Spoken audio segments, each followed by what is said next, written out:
June 3, 1989, Tehran, Iran. 10 million people flood the streets. The entire nation has stopped.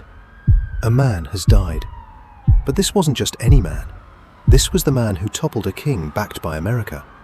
The man who survived 15 years of exile and returned to change history.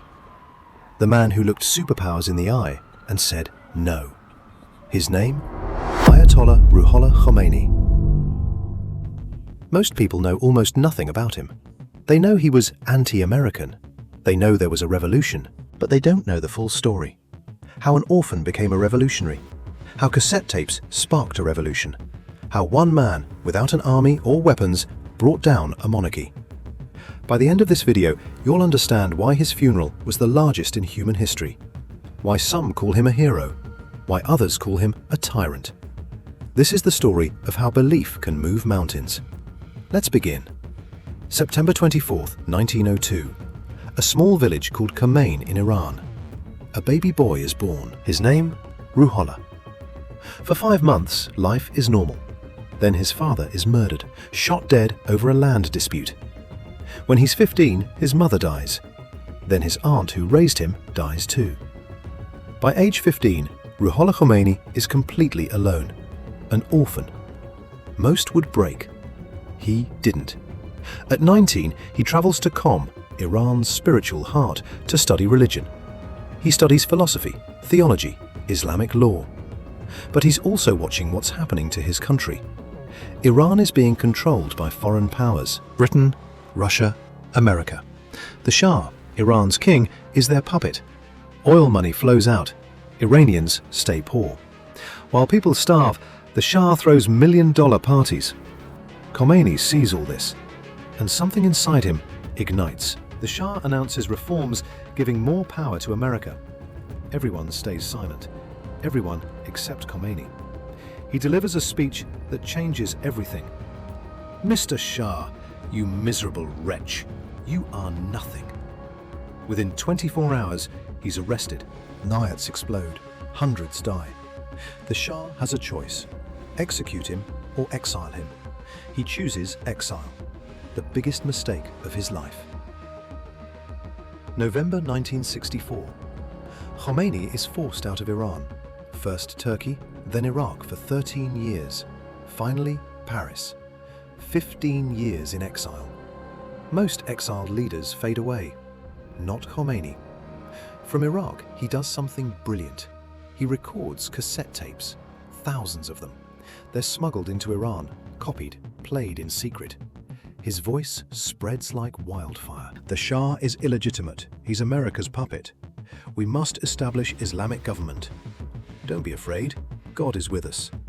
Simple, clear, powerful. Meanwhile, in Iran, things worsen.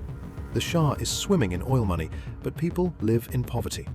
1971, he throws a party celebrating Persian monarchy. Costs over $100 million.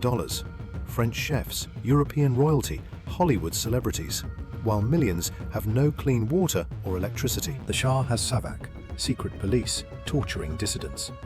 He has America's full support, but underground, anger builds. 1978, the dam breaks. It starts small. A newspaper attacks Khomeini. Students protest in Qom. Police kill several students. 40 days later, mourning protests. More deaths. Another 40 days. More protests. More deaths. This cycle repeats throughout 1978. Each time, protests grow bigger. September 8th, 1978. Black Friday. Thousands gather in Tehran defying martial law. Military opens fire. Hundreds die. The Shah thinks this will break the movement. Instead, it explodes it. Now every family has lost someone. The country unites in rage. October 1978. Iraq kicks Khomeini out under pressure. He lands in Paris. From a small house, he orchestrates a revolution. Journalists worldwide interview him. He speaks simply. We want freedom, justice, Islam. Back in Iran, millions are on the streets daily. The Shah's military is cracking. Soldiers defect. January 16th, 1979. The Shah boards a plane. He never returns. January 1979. The Shah is gone.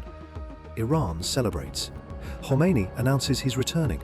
The interim government warns, "Don't come, we'll arrest you." His response? "I will return. The people will welcome me." February 1st, 1979. An Air France 747 takes off from Paris. A reporter asks, "How do you feel returning after 15 years?" Khomeini looks at him. No emotion. One word. Nothing. The plane lands in Tehran. What greets him is beyond imagination. 5 to 6 million people. The largest human gathering in history at that time. Khomeini! Khomeini! Khomeini! He's driven through Tehran. It takes hours through the crowds. He goes to the Martyrs' Cemetery and declares, "I will punch the government in the mouth." Within days, he does. He announces his own government, his own prime minister. February 11th, 1979, 10 days after his return. The revolution is complete. The Islamic Republic is born. But now comes the hard part. Different groups want power. Leftists, liberals, Islamists. Khomeini moves fast. He establishes himself as supreme leader, above everyone, ultimate authority. Opposition is crushed. Newspapers shut. Leftists arrested. It's brutal, ruthless. Then comes November 4th, 1979. Students storm the US Embassy. 52 Americans taken hostage. Why? The dying Shah has been allowed into America. Students demand he be returned to face trial. America refuses. The hostage crisis lasts 444 days. Every night, Americans see blindfolded hostages on TV. President Carter tries a rescue mission. It fails spectacularly. 8 soldiers die. Helicopters crash in the desert. America, the superpower, is humiliated. Khomeini's message is clear. We bow to no one. September 1980. Iraq invades Iran. Saddam Hussein, backed by America and the West, thinks it'll be quick. He's wrong. The Iran-Iraq war becomes one of history's bloodiest. 8 years. Over 1 million dead. Chemical weapons. Trench warfare. Human wave attacks. Teenagers clearing minefields. But Iran doesn't surrender. Khomeini rallies the nation. Victory or martyrdom? Young men volunteer by the millions. 1988. After 8 years, the war ends in stalemate. Khomeini accepts a ceasefire, more deadly than drinking poison. But he does it for his people. Khomeini is now in his 80s, health declining, influence absolute.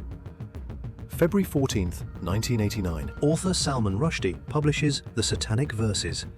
Muslims worldwide consider it blasphemous. Khomeini issues a fatwa.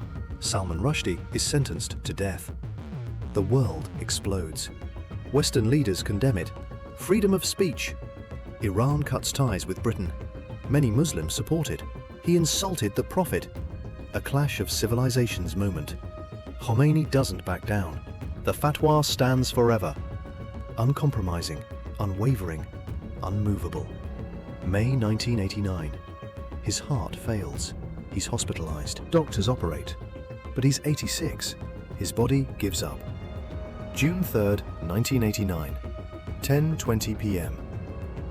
حضرت امام خامنه ای با نوشیدن شهد گوارای شهادت. Iran stops. Everything stops. Millions pour into streets, crying, wailing, mourning. June 5th, the funeral. 10 million people descend on Tehran. The crowds are too massive, too emotional. People push forward to touch the coffin. It nearly tears apart. His body almost falls out. Finally, a helicopter airlifts the coffin away. The scene is surreal, apocalyptic. 3 days later, he's finally buried at Behesht-e-Zahra Cemetery, where he gave his first speech upon returning. So who was Ayatollah Khamenei? To millions of Iranians, Imam Khomeini, the father of the revolution, the man who freed them from dictatorship, who gave them dignity and independence, who said no to empires. They see pride. To others, inside and outside Iran, a tyrant who crushed dissent, started wars, oppressed people, set Iran back decades. They see anger. Both perspectives exist. Both have truth. Because Khamenei was complex. An orphan who saw his country colonized. A scholar who saw religion sidelined. A patriot who saw his nation humiliated. Did he liberate Iran or imprison it? History will debate forever. But his impact? Undeniable. 35 years after his death, the Islamic Republic stands. His ideology spread across the region. Hezbollah, movements in Iraq, Syria, Yemen, all inspired by his vision of resistance. The US-Iran conflict traces to him. The nuclear standoff rooted in his push for independence. Regional power struggles all connect to 1979. He proved something profound, that belief can topple empires. That one man with words and conviction can change the world. The Shah had oil money, American weapons, a powerful military. Khomeini had cassette tapes and faith, and he won. That's the lesson. Ideas, when they resonate deeply, are more powerful than weapons. Today in Iran, his face is everywhere. Billboards, murals, currency.